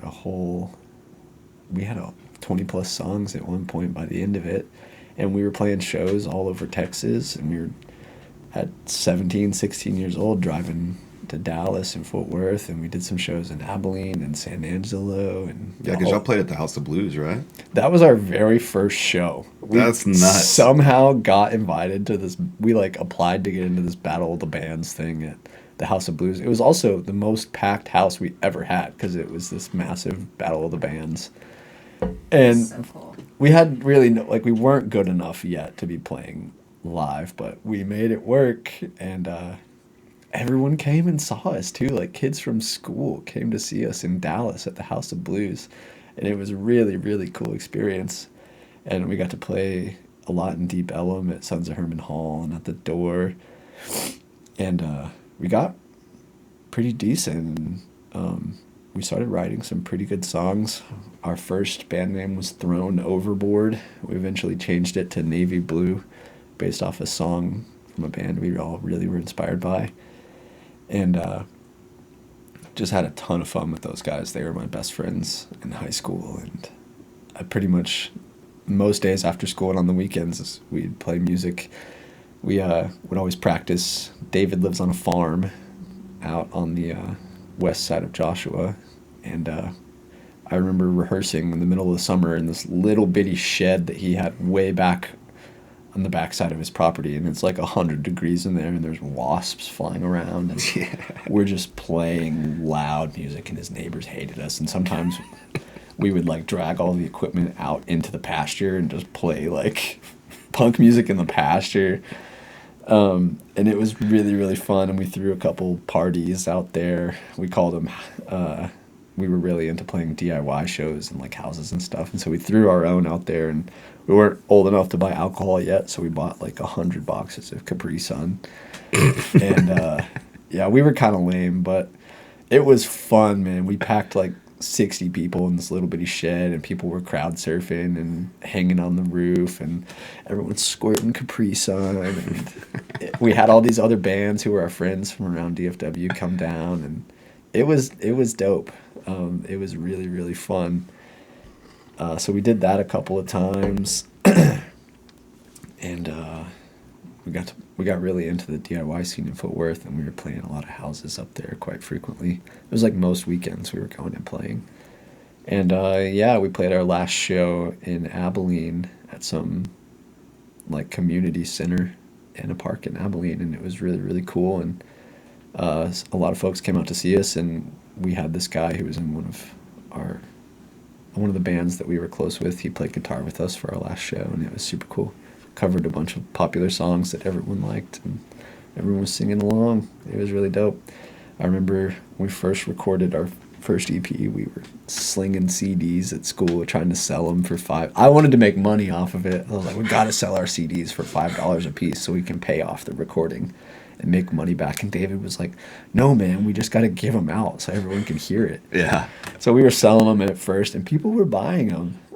I remember my social studies teacher, one day I walked into class, and he was playing it in class as everyone was walking in. He's like, you guys know this? And everyone was like, no. He's like, this is Brett. It's like, that's so cool. That is cool, man. So everyone was super supportive, and it was a really good time. And I'd love to play music again. David is in a band, and they're actually really good. If you haven't listened to them, Harvester. Harvester? Okay. Yeah, it's like it's a little bit like alt country, creek rock. Like it's cool. Nice. So it's like right up my alley. Yeah, he's got some sliding guitar in there, and yeah, he sings, and it's really good. I like Harvester. But yeah, I would love to get back on the drums. They're just sitting at my parents' house. I don't have a place for them. I remember it was when me and her were dating and got in her Jeep. I don't remember where we were going, but you were in the CD player. And I didn't have any idea. You know, I hadn't even met you yet, I don't think. And it was playing. I was like, who's this? I've never heard this before. She was like, oh, this is my nephew Brett's band. And I was like, are you serious? Like, I was like, this is good. Right. And I was like, this is super good. It's like a quality recording, too. It's not like GarageBand. She told me you were like 15 or 16 years old when you made that. And I was like, what? We had no business, dude. It was fun. That's cool, though, man. I was in a band for a little bit. And I know what you're talking about. Like, you know, you put in time and you're practicing, you're doing this, and then somebody else is not really putting the time in. You know what I mean? And you show up to band practice and I can't remember the chords. What are the chords? I'm like, you not practice all week? What are you doing? That was like, me and David were always super on the same page. Like, we spent all of our time like writing music and stuff, but we could never find a bass player that like clicked with us and that just was as serious and like took it serious like we did. It was hard to find someone, but yeah. Yeah, no, I get that. Like finding somebody that could play guitar really well too. We looked out and this chick was a nurse, and so she got, I think it was for saxophone. She got like a full ride scholarship, and that's how she got her nursing degree, was through a saxophone scholarship. So she started playing mandolin when she was super young. Could pick up any instrument and just start playing. She was awesome. But she was a nurse too, so there was like, you know, not being able to show up at some practices and this and that, but she could just come in and just start playing like right there with us. It was super awesome. She could sing too. But yeah, finding somebody like that, I noticed is pretty hard too. Yeah. Like that's just super efficient on the guitar, because I'm a strummer, man. Like I try to pick. I can't sing and pick at the same time. I've tried, just can't do it. I can't either, dude. I don't, it doesn't click for me. It's so weird when I try to learn a song, like the strumming pattern, I can't ever figure it out at first, and I just got to start singing and then just let this thing do whatever it's doing, and then it'll kind of fall into place. Did you ever take like formal guitar lessons? So yeah, I did actually. So when I was 10, here in Cleburne at Vicky Lynn's. Oh yeah, I took drum lessons from Vicky Lynn's. Randy Rogers taught me guitar. Yeah, I was there for about 6 months probably. That's sick. And he was in high school. No way, dude. High school, we're trying to make a little money. He was just making a little money. He played with churches and stuff like that. And so yeah, I did that for like 6 months, and then he was teaching me by ear. And then my parents were like, no, I think I want you to like learn music and all this. So they set me up with this different guy. And then it wasn't as much fun because I wasn't learning the songs that I was wanting to learn. You know, he was, well, you got to learn Skip to My Lou, and you got to learn like this song, you got to learn that song, you got to read the music, and you got to do that. And I lost interest super quick. Yeah. And then we moved to the country, so then it was just kind of out there. So set it down until I was, you know, in my 20s. And how it started was I got a DWI and couldn't drive anywhere. So I ordered a guitar, like a cheap $100 guitar off of musiciansfriend.com. And it came in, and man, I remember I was living with my dad at the time. I'd start playing, and he would just go, I'm going to the garage. He's like, I can't listen to this shit. Man, it was so bad. God bless my parents, dude. I can't imagine, because I was in the garage, in the house, playing my drums all the time. Thank God they put up with us. They eventually moved us to the scrapbook shed out back, but still, like when we had the amps all the way up and we were jamming, you could hear it down the road. All the neighbors, too, for putting up with us. Yeah, I remember it took me about a month And then finally he comes in. He was like, that sounds like an actual song, you know? Cool. But yeah, since I had a lot of time on my hands, I literally did my first show 3 months after I started learning how to play guitar. Whoa. Yeah. Solo? Just well, my cousin Corey did go with me and played. He played a bongo drum with me. You know, just kind of just sitting there, you know, playing a bongo. But yeah, I did it at Del Norte Taco in Godley for free. Actually, they were like, "Hey, you get, you know, free food and free beer," because they gave away beer because they didn't have a license to sell. And I was like, "Cool." And so I showed up, and I posted on Facebook and everything, and I had like a pretty big turnout. Like all my friends showed up for this, and I was like, "Oh my god!" It was packed. Joey Green showed up to watch me because I'd been to a couple of open mics, and yeah, it was crazy. So then they offered me like, "Hey, you want to come out here and do this every Friday for 2 hours, and we'll pay you $50 and free food and free beer." So I did that for a long time. I was like the running gig out there. And sometimes nobody would show up, and then sometimes, you know, I'd have like 30 people show. You didn't ever know, but it was fun. And that's when I kind of started putting the band together and Cool. and doing all that. But we never played. We just played around Cleburne and stuff. Like I remember Caddo was like our biggest gig, you know. And but we played the Blue Marlin a few times. Cool. And that was a lot of fun. We played. There was a place in Joshua called Renegade for a little bit, and we played out there like 5 or 6 times. That's cool. And yeah, but yeah, I remember practicing in the garage in the summertime, and just opening the door, and it's 110 degrees outside, and we're all just like pouring down sweat, and you know, in the middle of this neighborhood. And it was called Clearfield Avenue, and his house was on Clearfield, I think, Drive. We just didn't think that Clearfield Drive sounded as cool as Clearfield Avenue. But that was the name of it. But yeah, we played for, I don't know, maybe a year, something like that. That's awesome. But it was all right. Yeah. You know, like I said, being a band's hard, you know. Yeah. It's expensive, and It's expensive.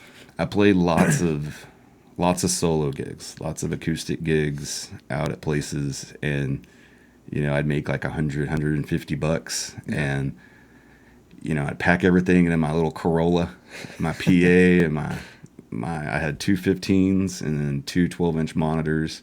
Dang. And my mic stands and my guitar and all that, and it fit in my Corolla. Like I got really good at Tetris, Yeah, you know, yeah. because it was packed. Yeah. Like, and I'd show up, you know, early, set everything up, kind of wait, get up there and play, and then you have to break everything down. And it started getting to where it was like getting home, you know, at 2:00 in the morning. I have to wake up and be at work at 7. Mm-hmm.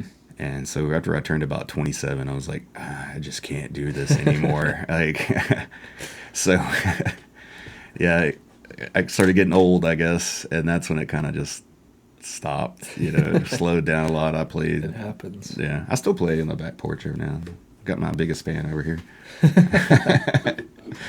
I remember one night we had this gig at this bar in Fort Worth. I don't know if it's still around. It's called the Aardvark. It's not around anymore. It's not around. Okay, so I can say the story then. So we show up, 16-year-olds, and we're like, "Hey, we're here to play." And they're like, "How old are you guys?" We're like, "Oh, we're 16." They're like, "You guys can't come in here. You can't play." And we're like, "No, we're playing tonight." You already booked us. We're here. And so they're like, "All right, you guys come in and play, and then you have to leave immediately after you're done playing." We're like, "None of our friends can come in that are coming to see us?" And they're like, "No."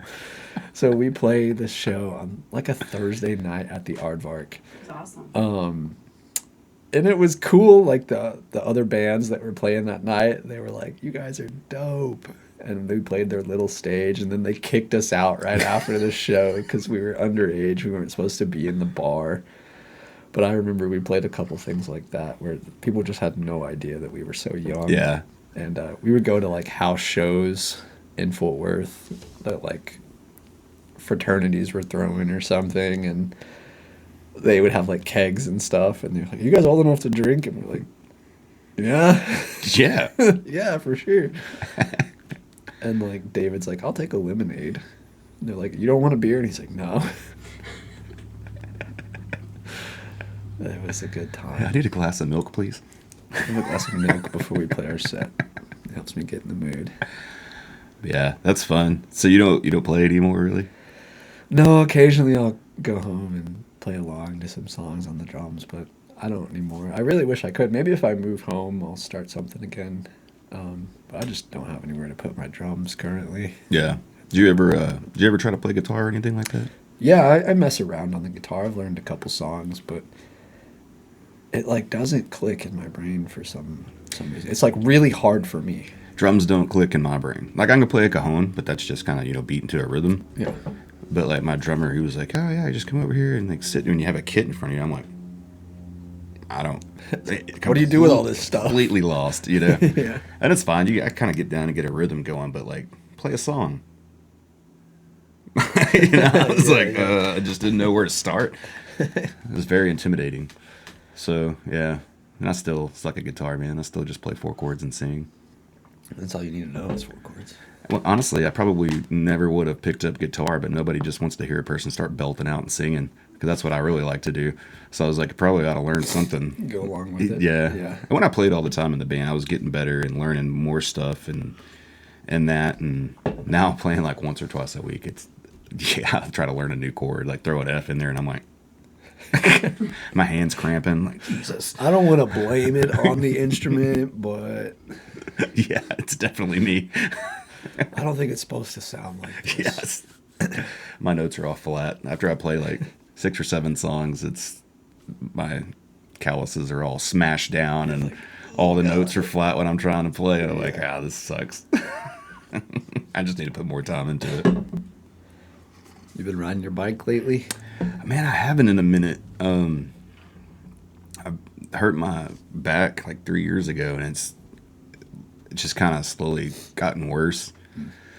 So, and then in October, I was trying to stretch this pec out. It was real tight. And so I wrapped a workout band around my chin-up bar and was stretching my pec out. And when I got done, I was like, man, my fingers kind of feel weird. I was like, maybe the band was on too tight and kind of hit a nerve in there. And I went to go pick up my drink to get a drink of water. And when I went to set it down, it just boom. And I looked at my arm and my bicep was just mush. I couldn't flex my bicep at all. And so I went and got it scanned, and there was no tears. So I did something to a nerve in there, but it took about 6 weeks before I could you could see my bicep when I would flex, and I'm talking, but my whole arm would shake. And so I couldn't lift anything more than 5 pounds with this arm without using my shoulder for over 6 weeks. So I didn't really do anything for about 3 months. Like no working out at all. Every now and then I'd go on a run. I just thought it was maybe my body was just telling me like, hey man, you just need to settle down. And I'm still trying to build back on that. So I'm working out like, once to 3 times a week right now. I started out with like body weight exercises and stuff, and now I'm doing getting into like the kettlebells, trying to get everything worked out, because not doing that for so long, it made this worse. And it's like, it's not really in my back, it's kind of it's more in my ribs and abdomen area over here. And but I recently had somebody on here. She was a professional bodybuilder. Cool. And she was also a personal trainer and all this stuff. She's giving me some exercise. I just started on this week, and I'm already feeling like, oh, there's just this whole path of muscles on this side of my body that I just haven't used. And because of ankle mobility and this and that, and my technique being wrong. And so like now I'm figuring it out, and it's helping, but I'm super, super sore, and I look really weird because I shake a lot. But it's just kind of weird, like the rest of your body gets so strong, and then there's just this one link that's just so weak. Mm-hmm. And I pulled something in there that's just real deep, and I'm just now trying to figure it out. But I mean, it's literally from my neck and shoulder all the way down to my hip, just pretty much all screwed up. Dang. But getting back into it, biking's kind of weird. Yeah. because of that and how I need to sit. So I just have to be real cognitive of like when I'm doing stuff, when I'm sitting, when I'm lifting, when I'm riding my bike. I can't fall into this, slump on this side because I've been like this for so long because it just hurt. Yeah. And I have to come over this direction to keep it from hurting because when I sit up straight, it starts to hurt. Yeah. But yeah, I need to get back into the bike riding and stuff because I really enjoyed it. Now, I probably enjoy like pavement stuff a lot more, or like gravel maybe, because I still can't figure out how to. I'm too much of a pussy, dude. When I get to the, to do the drop, I always slow down, and I never can get back up on the other side. So I'm always like halfway up, and then I have to, on a ravine or whatever, on a trail riding. And so it's fun to go on the trails and stuff like that, but I got to do easy ones. I can't go. I just carry it down the big ravines and stuff like that because, yeah, I get, and you'll learn this too once you get older and you fall, it hurts. Well, I've taken a couple big spills myself, and it's like you got more mass now. You hit the ground a little harder. Gravity works against you a little more. And your body's not quite as agile as it was years ago. I remember we went to the state park, and that's probably not the first place I should have went going trail riding because it's rocky. It's pretty advanced too. I mean, there's only like one trail that's like an easy trail, and it's just a bunch of switchbacks. I mean, it took like 15 minutes to go around that trail, and then you're just kind of bored, You're like, But yeah, we were coming, and it was down that shale hill, and right next to the spillway. Yeah.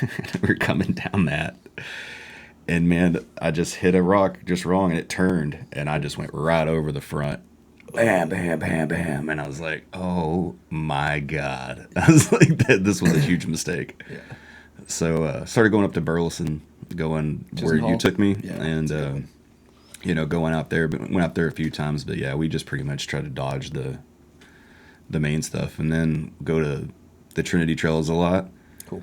And people watch. Yeah. Yeah, that's fun because Nice. there's usually a lot of people walking around or biking, and they got their dogs out there and all that stuff. It's nice. And then for last year, I was during the summer, I'd wake up early on the weekends and then just go out and drive out by the lake, or not drive, but ride out by the lake and do like 20-mile trips. It was a lot of fun. I just need to get back into it again. I've just been lazy here lately, trying to do some stuff at the house and all that. But I felt like I should have been kind of back where I was way before now, but It takes time. it just takes some time. I just got to stay with it. Yeah, it's consistency. Yeah. You still riding almost every day? I try to, yeah. Lately I've been doing more road riding, like going out and riding with the group on the weekend, riding up to Bernalillo and riding the foothills in Albuquerque. I've kind of fallen in love a little bit more so with riding road, just because I like going fast and I like riding with groups, and it really gets the adrenaline going. Oh, yeah. I watch professional racing, and so like the Giro d'Italia is going on right now, and that's a fun race to watch. And then the Tour de France starts in July. That's a good one to watch if you don't watch racing. But I was mountain biking for a lot when I first moved to Albuquerque because it's so accessible. Oh, yeah. You just drive. I could ride my bike from my house that I lived at and be on trails in 5 minutes. It's just so accessible and so nice. And I got a full suspension mountain bike and was getting a little too cindy and kind of hurting myself a little bit. And I was like, this is not a good trajectory. So I sold my full suspension and got a hardtail. And it just makes riding a little more fun because you have to think about your lines a little bit more. You have to have better technique to ride the harder stuff. So it slows you down a tad, but in a way that makes you think about it a little bit more. And honestly, it's a rougher ride, but I think I don't do as much high risk stuff on my. It forces me to ride the easier trails and have more fun on the easier trails with my hardtail. But that's been super fun. The mountain biking in New Mexico is great. But I started doing some crit races in Albuquerque on my road bike, and that's been a ton of fun. Getting to race, but I honestly really miss like adventure riding. because that's how I kind of got into riding bikes. Mhm. Is in college I got this old like steel frame 1980s beater bike to ride to school, but then I just started falling in love with riding and seeing how far I could ride it. And so I'd wake up before my 8 a.m. organic chemistry class and ride 50 to 70 miles Oh, wow. on my old steel frame bike around Denton. And I was like, I wonder if I could pair the other thing that I love with this, which is like camping. And so like I bought a bunch of bags to strap onto my bike, and me and a buddy rode from Denton to Austin on our old I remember that. steel frame bikes in January, and it was like raining It's an ice storm. It's an ice the storm. I whole remember that. time. Yeah, it was brutal, dude. It was a sufferfest and a half, but it was fun. I remember riding into Austin. We were on some road because it's really hard to get into the city on bikes. We were riding on some road we had no business being on, and I got speed wobbles on my bike going down this hill like in traffic. And coolest thing I've ever seen anyone do, my buddy rides up next to me, reaches over from his bike, grabs my handlebars while we're going like 45 miles an hour down this hill, stabilizes me, and he's like, put more weight on the front wheel. And then just like reaches back over to his, and we cruise down this hill. But that was super fun, and I fell in love with adventure riding on that. Got a gravel bike, and then me and two of my best friends in college rode from my parents' house to Rio Frio, Lakey, and Garner State Park, and that was super fun getting to ride through like the center of Texas. We took a picture with the geographic center of Texas near Brady, and riding through the hill country out there was so Oh, I bet it pretty. was It was awesome. beautiful. And everyone was so stoked to see us coming through the little towns. Like we'd roll up to a Mexican restaurant, and they're like, are you guys on your bikes? Where are you riding from? We're like, oh, like Fort Worth. And they're like, what? Yeah. And that was super, super cool. But I remember the first big bike tour that I ever did was after my first season in Alaska. We had went back to Luke's parents' house in Roslyn, Washington. And I had sold my gravel bike, used the money that I'd made from tips that first summer in Alaska, and bought another gravel bike from Washington. We all got our stuff shipped to his parents' house, loaded down our bikes, and we rode over Snoqualmie Pass, down through Seattle, up around the Olympic Peninsula, and then down the coast of Washington and Oregon. But we weren't sure how far we were going to make it. We wanted to go all the way to Baja, California. But that summer, the wildfires were Yeah. super bad on the West Coast, and we weren't even sure if we were going to be able to leave Luke's parents' house. We were like, we might have to cancel the trip. But it calmed down a little bit, and we started riding, and it ended up being fine. And we got all the way to California, and then the wildfires were just so bad in California that it was like, I felt like at the end of our first day in California, I'd smoked an entire pack of cigarettes. Yeah, because of the smoke just in the It air. was so bad, dude. Even being like on the coast with the wind and stuff, it was brutal. And we were like, there's no way we can go all the way down. So we had to call it that first couple days in California. But it was cool, man. We did a lot of cowboy camping where we just ride until we get tired, and then we'd find a patch of woods and pull our bikes in and set up camp. I remember sleeping in a couple public parks under like gazebos and stuff. And relatively we were still like fairly broke dirt bags. So like one night we rolled up behind a Little Caesars, and we were like, free pizza sounds good tonight. They throw all the pizza away at the end of the day at these places, so you just go out to the dumpster behind the back and grab you a slice of pizza. Dumpster pizza. Dumpster pizza. Yeah, I have a video of us trying to fish it out of the dumpster because they block the dumpster, but you can raise it just high enough to get your arm in. So we're like trying to So it's surprise dumpster pizza. surprise dumpster pizza. Don't even know what you're gonna get. We're just all laughing our butts off, dude, trying to fish pizza out of this dumpster. That's hilarious. It's still warm. That's good. The adventure riding has intrigued me too, because I've got a gravel bike, and it's got a suspension in the front, and you can lock it and stuff. And the reason why I kind of gravitated to that bike too, for one, the roads in town they're getting better, but they're just pretty bad. Like there's just potholes everywhere. And then the sidewalks, where you got your drainage structures and stuff, there's quite a bit of a raise. Yeah. And so when I was riding around town on one without a suspension, I was like, God, this just beats you up. Yeah. And but I think it would be the bike that I have would be fun for adventure riding, because you could go on some off-road trails that aren't too, as long as they're not a lot of stumps, I'd probably be fine. Yeah. I mean, you could ride that thing out to the state park. Oh yeah, for sure. Go for a night. But yeah, I was thinking about doing the same. I've looked into the gearing up the bike and all that, and just taking off and going camping. Yeah. Just, You don't need fancy stuff. You don't need expensive equipment. Just load your bike down and go. Yeah. I need to do it. There's so many things that I want to do. Too much to do. I know, man. What would you do? What's next for you? What's the big ticket item? This thing, man. Every month I'm trying to just make it a little bit better, because I want to make it really comfortable and, have it look cool and stuff like that. I got some people that are going to help me out. I need to get the air conditioning fixed in here, because this little thing, man, it's starting, summer's about to hit, and it's not gonna, Heats up in here. it gets hot, and I can't run it at the same time, because that's all you hear. It's just the air conditioner going. Mm. So I got some people who are going to help me out with that, to get that fixed, which is awesome. I'm very blessed to have that. And like I said, we're going to put some old barn wood up here and cover I've got some more panels that I need to kind of put up and do a few more things. I bought a new interface and some more cameras, because the interface that I have now, it's just like a single input, but this one's multiple inputs, so then I can hook the microphones and the cameras up together. So, when I'm talking, it'll focus in on me, and when you're talking, it'll switch over to yours and automatically. That's So cool. I need to work on that.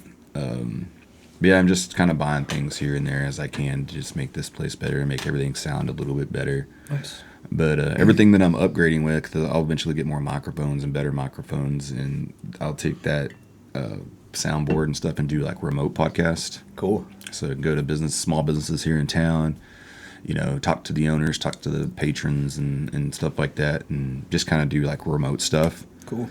So What's your goal with it? I don't really have a goal, man. I've been kicking around podcasts. Actually, I wanted to start a podcast where they were called podcast. I just grew up listening to like talk radio and stuff. Mm-hmm. And, me and my cousins and friends, we'd go out to the bar all the time and party when we were young. And we had such funny stories, from Larry Joe Taylor and going out and just from being crazy, and being ourselves. And I always thought that, man, that'd be funny to have like a talk show where we just sit down and just talk shit, whatever. And, we never really got it started, but I was like, the internet's there. Now you could just do it, put it on the internet. Yeah. Well, then podcasts came around, and I still had kicked it around a bunch of times. I just never really did it. But so here in town, they had a school bond thing. And I just had questions, and you try to do some research and this and that. And, some people were for it and some people were against it, and trying to listen to both sides, trying to make up my mind, and I was like, man, somebody needs to have something to where you're sitting down and you just talk and, ask the questions. It's not an interview. It's not, anything, but you get to hear about it. And then I was kind of finding like these people that are doing these cool things for charity, starting their own 501(c)(3)s and trying to help people out. And, you'd see it on Facebook, and it's like, it's crazy. This town and this county has so many people doing so many good things, and nobody knows about them. Yeah. So I was like, I can start getting people on that are doing this stuff. Small business owners, charities, just, people just doing good in the community. And just talking to like regular people, like, you got a cool story, man. You did lots of cool shit, and it's fun listening to that to me. And, me, I like I can talk to anybody. And so, it kind of gives everybody a little bit of a voice, and it's not just, hey, I'm on Facebook and this is what I'm doing and blah, blah, blah. Like, you actually get to know who that person really is, and it makes it more real, in my opinion. So that's when I was like, I'm just gonna throw this thing together, and it was, and I'm not making it about me. It's not about me at all. It's about y'all. And when I started, I was full steam ahead, and everything fell into place perfectly. The support that I had, that people behind me were, really excited about it, and it just kind of worked out. And so I'm just cruising, man, and Cool. I'm gonna do the best I can, and it's kind of like when anybody else, like what your friend David was talking about. Now we just need to give it away. I was like, if anything's gonna become something anyway, and you want, and you're actually gonna do it for the love of doing it, you got to be willing to do it for free. Yeah. And I am definitely not doing it for free. It is costing me a lot of money, but just a little bit at a time here and there. But it's fun. I have. It's like a high when I get done with the podcast. I'll come home and tell her all about it and stuff like that. Now I'm trying to get her, after I get the air conditioning fixed, she said she's going to be more apt to coming up here and producing more, which will be nice, because then I don't have to spend the next, hour when I get home talking about the couple hours I sit up here and talk to somebody and, let them know all the cool stuff that they're doing. And because she'll be here. So that'll help out, so I can kind of wind down a little bit better when I get home, because I'm just all hyped up, I'm all excited. And, but yeah, I'm posting and ghosting, man. Cool. I'm not getting into the comment section or really any of that. Like, I'm just going to keep doing this. I want to do like 1 or 2 a week. Yeah. Nice. And, just get these people's word out there and let people learn some stuff. And I get to learn some stuff. And Cool. And that's about it, man. Like, That's awesome. just doing it.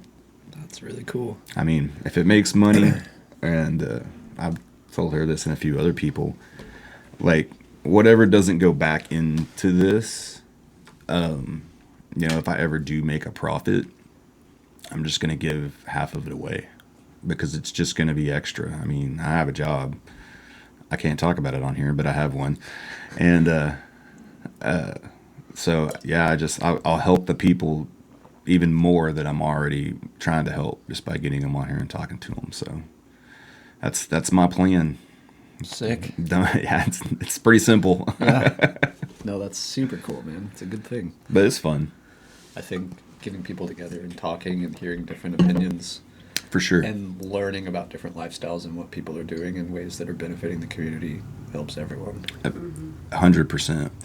And, you get on Facebook or whatever, and people are, this is my opinion, and there's so much hate. And, Everything's so polarized right now. And I'm like, let's have a conversation, because you're not going to interact with somebody like you're going to interact when you're behind a keyboard, and Right. that person's not real to you, because you're just looking at text on a screen. Everyone's so defensive nowadays Yeah. with their point of view. No one's willing to listen and try and empathize or sympathize with the other side.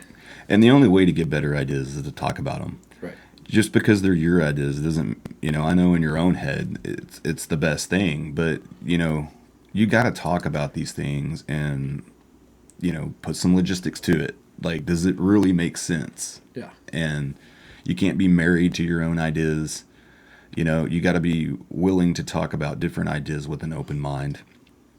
And so I'm hoping that, it'll pull the community together a little bit again, because I just feel like, even us, we don't know most of our neighbors. It's kind of crazy. I lived there for 13 years. Yeah.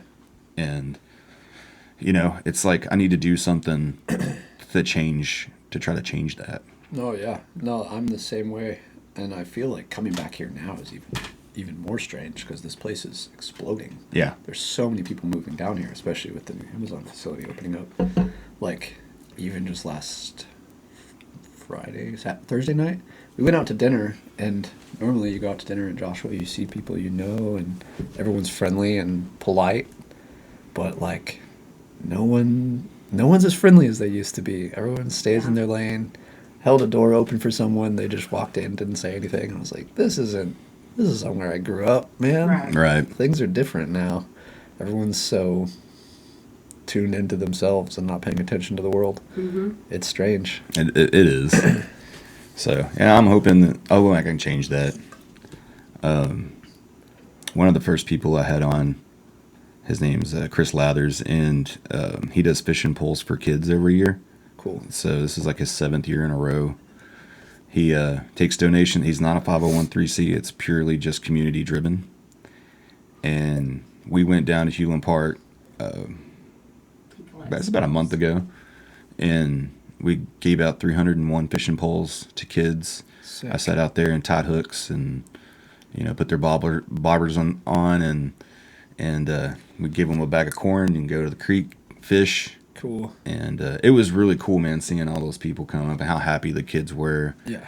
And they're eager to learn to fish, and it was really nice, like seeing the community kind of come together and everybody being nice to each other and helping each other out. Yeah, at the end of the day, we're all still in this together. Right. Yeah, So, I know. like, We have to live with each other, we all need each other, whether you believe that or not. Yeah. It's we true. all need to get along. Yeah. And we all need to be here for the common good of our community. So 100%. no matter what your beliefs are, Yeah. Yep. learn to get along with everybody. Yeah. And when I started this thing too, it was like, I really don't want to make it about politics. And then the second person I had on was a guy running for mayor. The third person I had on was a guy running for mayor. The fourth person I had on was a guy running for city council. I mean, it's good to. It's important. It's important. No one gets to hear from those people Right. and their ideas and things like that. And I think it's important for people from both sides to hear the opinions of these people in a For way sure. that is the dynamic of what we have here. It's like a conversation. You get Yeah. to see them as a human being, not on television with their ads or their posters. Correct. It immediately polarizes you because they're on the other side. It's like, listen to some folks, hear what they have to say, then formulate your own opinions. Exactly. It was just so right now what I'm trying to get people to do, because they're in a runoff now, and so they have to vote again for mayor. But here's the bad thing, man. We have 38,000 people here in Cleburne. Less than 1,500 people voted. Yeesh. Yeah, it's pretty depressing. Pretty depressing and pretty sad. So I just want to encourage everybody, go out and vote, man. It matters. It does matter. And Especially for the local election. yeah, and I guarantee there's been more than 1,500 people on Facebook bitching about shit. And the only way that you can change these things is going out and voting. So, it only takes a few minutes. It's not, but your vote matters. Your opinions matter. Your ideas matter. All of it matters. But you need to be, again, going into open things with a little bit more of an open mind and try to fully understand stuff instead of just getting on Facebook and talking shit for no reason. Mm-hmm. But I mean, some of it, I have to admit, is pretty hilarious though. I do read the comments. You know what I mean? I do go and read the comments on other people's posts. But yeah, because it gets entertaining sometimes. Just sitting there with your popcorn, Sifting through the comments. Yeah. So what's next for you, brother? Now you said you're thinking about moving home. What's your plan? Oh, man. Immediately, I'm focusing on finishing this venue management school that my company's sending me to in Palm Springs the first week of June. So I'm going to go there. Been studying for that because I have to take a test. But then I'll have year 1 of 2 done for venue management school. At the end of June, I'm going back to Alaska for a trip with a buddy. Kind of go down memory lane. Nice. Get back on the ice, get in the Alaskan backcountry. And then, I don't know, man. I would like to spend a little more time at home with family. It's hard coming home a couple times a year, seeing everyone change, get older, wishing you spent a little more time here, making memories. So I think that's a priority for me, at least for the next chapter of my life. I'd love to move back for a bit, find a decent job that gives me a little bit better work-life balance for a while, allows me to save, but would like to go back into business with myself, start something I can be proud of, and build the lifestyle I want to live. Yeah. Yeah. Well, that sounds great, man. Well, is there anything else you want to talk about before we wrap this thing up? Shoot, I think that covers it. All right, man. Well, I'm really glad you came. I'm glad you decided to do this. Yeah, thank you for inviting me. You know, I think people will listen to your story and be very entertained because you've lived a cool life, man. You've had lots of adventures, you know. Yeah, it's been fantastic. Thanks for having me out. You bet, man. Appreciate you. Bye, everybody.